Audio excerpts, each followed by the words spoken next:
እንደምን አሉ መምህር? እንደምን አላችሁ ተማሪዎች?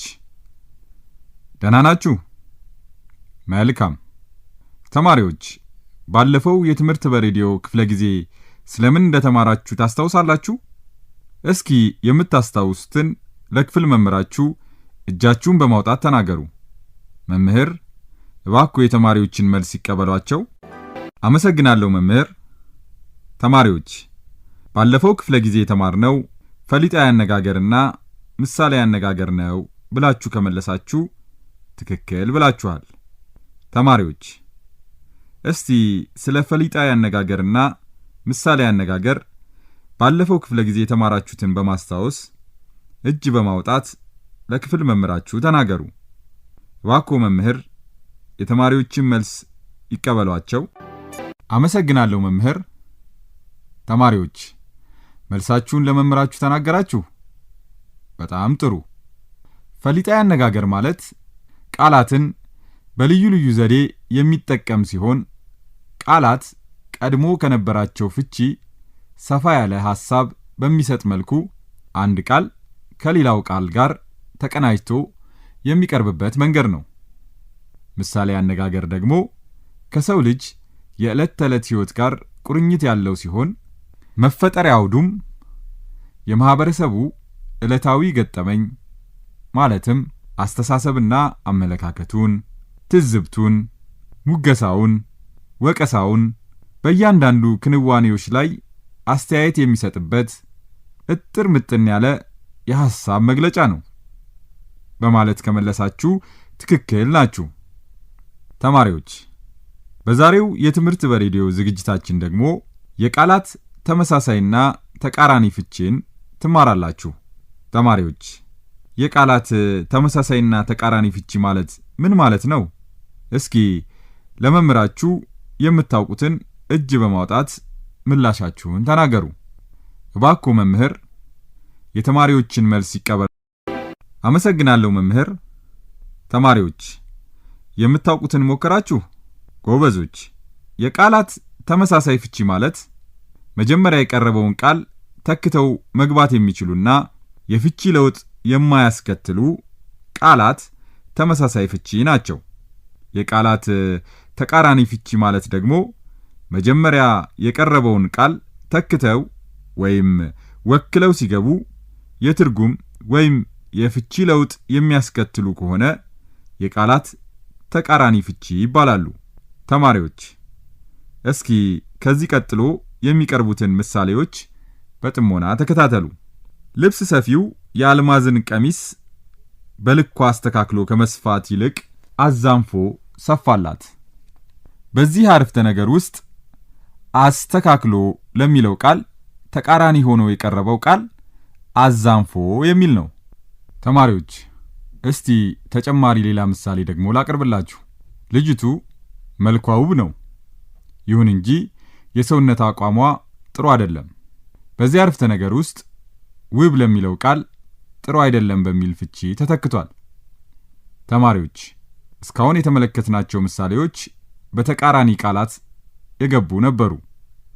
እስኪ አሁን ደግሞ በተመሳሳይ ቃላት የተወሰኑ ምሳሌዎችን እንመልከት። አየለች በሙግት አዋቂነቷ የተወደደች ብትሆንም እንኳ ተከራካሪነቷን የማይወዱላት ሰዎች አይጠፉም። ተማሪዎች አሁን በቀረበው አረፍተ ነገር ውስጥ ሙግት ለሚለው ቃል ተመሳሳይ ወይም አቻ ፍቺ ሆኖ የቀረበው ተከራካሪ የሚለው ቃል ነው። እስኪ ደግሞ ቀጣዩን አረፍተ ነገር አዳምጡ። ኤርሚያስ የራሔልን የበለዘ ፊት ተመልክቶ ፊትሽ ምን ሆኖ ነው እንዲህ የጠቆረው አላት።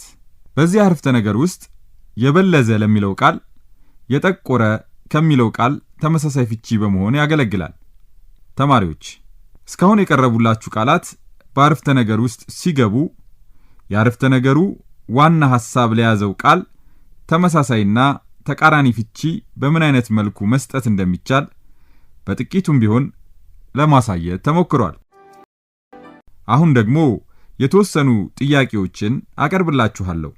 ለእነዚህ ጥያቄዎች በምሳሌው መሰረት ምላሽ ትሰጣላችሁ። እባክዎ መምህር ከዚህ ቀጥሎ የማቀርብሎትን ጥያቄ በጥቁር ሰሌዳው ላይ ለተማሪዎች ይጻፉላቸው። አመሰግናለሁ መምህር። ጥያቄ ቁጥር 1 ሰዎቹ ሌባውን በበትር ሲመቱት የተመለከተው ፖሊስ ተጠርጣሪን በዱላ መምታት እንደማይቻል በቁጣ ነገራቸው። ሰዎቹ ሌባውን በበትር ሲመቱት የተመለከተው ፖሊስ ተጠርጣሪን በዱላ መምታት እንደማይቻል በቁጣ ነገራቸው። ጥያቄ ቁጥር 2 ልጁ የገዛውን የተተለተለ ሱሪ እናቷ አግኝታ በመርፌ ጠቀመችው። ተማሪዎች ጥያቄዎቹን ከጥቁር ሰሌዳው ላይ ተመለከታችሁ? በጣም ጥሩ። እስኪ በጥያቄ ቁጥር 1 በአረፍተ ነገር ውስጥ ያለውን ተመሳሳይ ቃላት ለመምህራችሁ እጃችሁን በማውጣት ተናገሩ። እባክዎ መምህር የተማሪዎቹን መልስ ይቀበሏቸው። አመሰግናለሁ መምህር። ተማሪዎች መልሳችሁን ለመምህራችሁ ተናገራችሁ? በጣም ጥሩ። ሰዎች ሌባውን በበትር ሲመቱት የተመለከተው ፖሊስ ተጠርጣሪን በዱላ መምታት እንደማይቻል በቁጣ ነገራቸው በሚለው አረፍተ ነገር ውስጥ የበትር ተመሳሳይ ፍቺ ዱላ ነው ብላችሁ ከመለሳችሁ ትክክል ናችሁ። ተማሪዎች አሁን ደግሞ ወደ ሁለተኛው አረፍተ ነገር እንሻገራለን። ልጁ የገዛውን የተተለተለ ሱሪ እናቷ አግኝታ በመርፌ ጠቀመችው በሚለው አረፍተ ነገር ውስጥ የተተለተለ የሚለው ቃል ተቃራኒ ፍቺው የተጠቀመ የሚል ይሆናል ብላችሁ ከመለሳችሁ ትክክል ናችሁ። እስኪ አሁን ደግሞ ማስታወሻ ደብተርና እስክሪብቶ አዘጋጁ። እባክዎ መምህር ተማሪዎች የታዘዙትን እንዲፈጽሙ ያድርጓቸው። አመሰግናለሁ መምህር። አዘጋጃችሁ ተማሪዎች? በጣም ጥሩ። አሁን ለማነብላችሁ ቃላት ተመሳሳይ ፍቻቸውን በደብተራችሁ ላይ ጻፉ። በርካታ፣ በርካታ። ባላጋራ፣ ባላጋራ። ሁከት፣ ሁከት። ለገሰ፣ ለገሰ።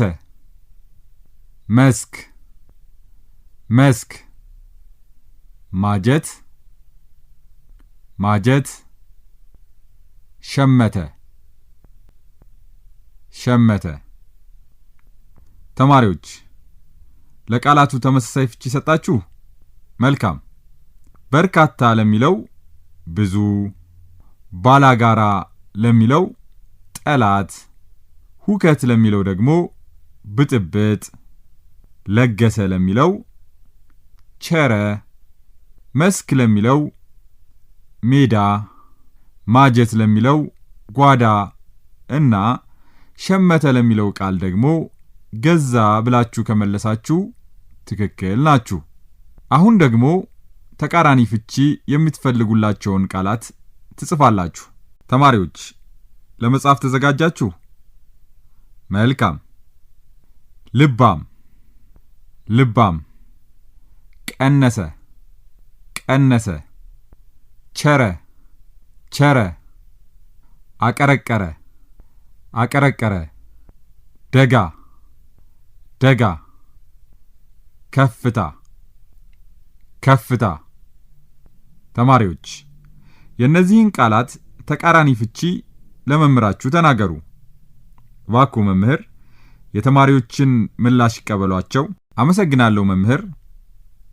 ተማሪዎች የተሰጣችሁን ጥያቄዎች መልሶች ለመምህራችሁ ተናገራችሁ? በጣም ጥሩ። ልባም ለሚለው ቃል ተቃራኒ ፍቺ ቀልበቢስ፣ ቀነሰ ለሚለው ደግሞ ጨመረ፣ ቸረ ለሚለው ነፈገ፣ አቀረቀረ ለሚለው ቀና አለ፣ ደጋ ለሚለው ቆላ እና ከፍታ ለሚለው ተቃራኒ ፍቺው ዝቅታ ነው ብላችሁ ከመለሳችሁ ትክክል ናችሁ። ጎበዞች ተማሪዎች እስኪ አሁን ደግሞ የዕለቱን ትምህርት ዋና ዋና ሐሳብ ላስታውሳችሁ።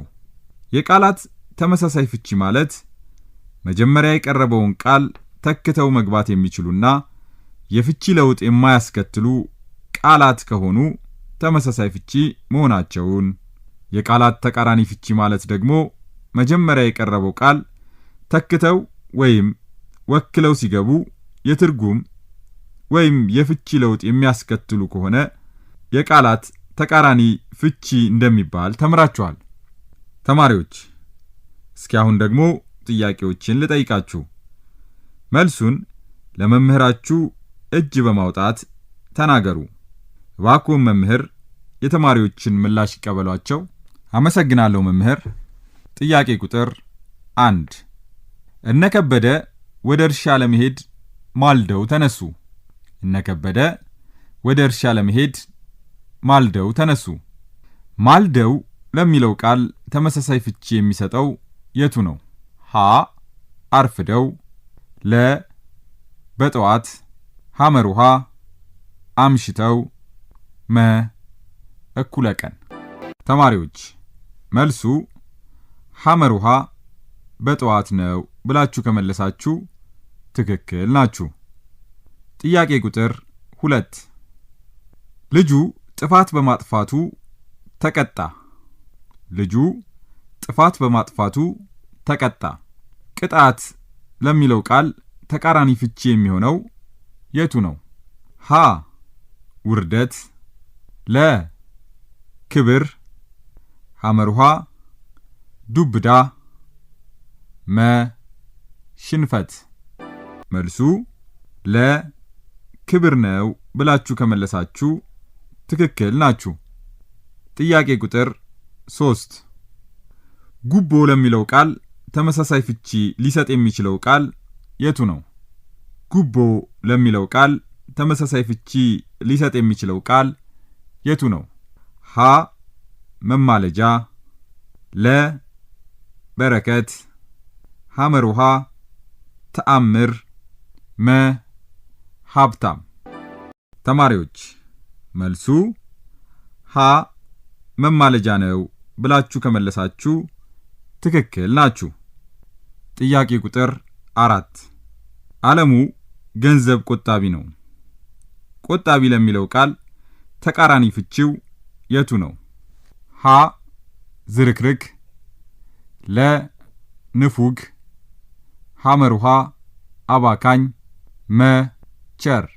ተማሪዎች መልሱ ሐመሩሃ አባካኝ ነው ብላችሁ ከመለሳችሁ ትክክል ናችሁ። ተማሪዎች የዕለቱን ትምህርት በዚህ ላይ ያበቃው። በሚቀጥለው የትምህርት በሬዲዮ ዝግጅታችን ስርዓተ ነጥብ በሚል ርዕስ እስከምንገናኝ ድረስ ደህና ሁኑ መምህር፣ ደህና ሁኑ ተማሪዎች።